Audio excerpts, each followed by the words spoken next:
what do the Drow teach about Lolth's origins? I'm so glad you asked. Once, long ago, Lolth was the strongest and wisest of the elven gods. She ruled the Seldarine with her consort, Corellin Letharian.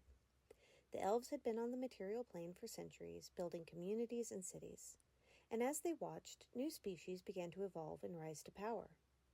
Lolth saw that while the elves were far more advanced, the humans could adapt and shape their environment, and the orcs were cunning with great warriors. Knowing Corellin was the most convincing of the Seldarine, Lolth asked him to help her convince the council to share the knowledge of magic and warfare with their children in order to protect themselves. But Corellin was vain, and when it came time for him to speak, he claimed the elves were perfect as they were. They were far greater than the lesser species. He claimed that teaching the elves to defend themselves would be reducing their perfection. The Seldarine heard Corellin's boasting louder than Lolth's wisdom.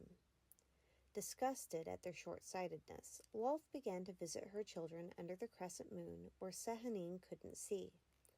She chose the strongest and most skilled and taught them magic and warfare in secret. Lolth's followers named themselves Dwarrel, or Hunters of the Crescent.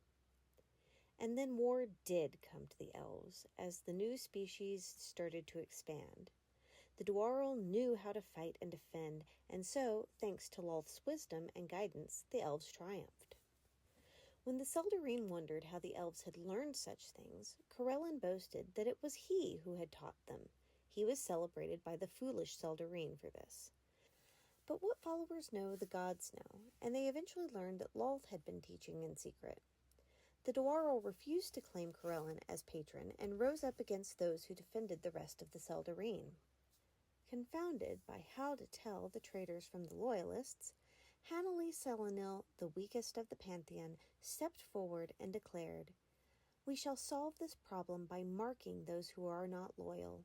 As day is to night, so shall you be to those who follow the traitor." And the Seldarine joined together and cursed the Dwarrel to turn their skin black as pitch and gave them eyes that could no longer behold the sunlight. Lolth led her children, her Dwarrel, into caverns underground to allow them to thrive away from the capricious and foolish Seldarine.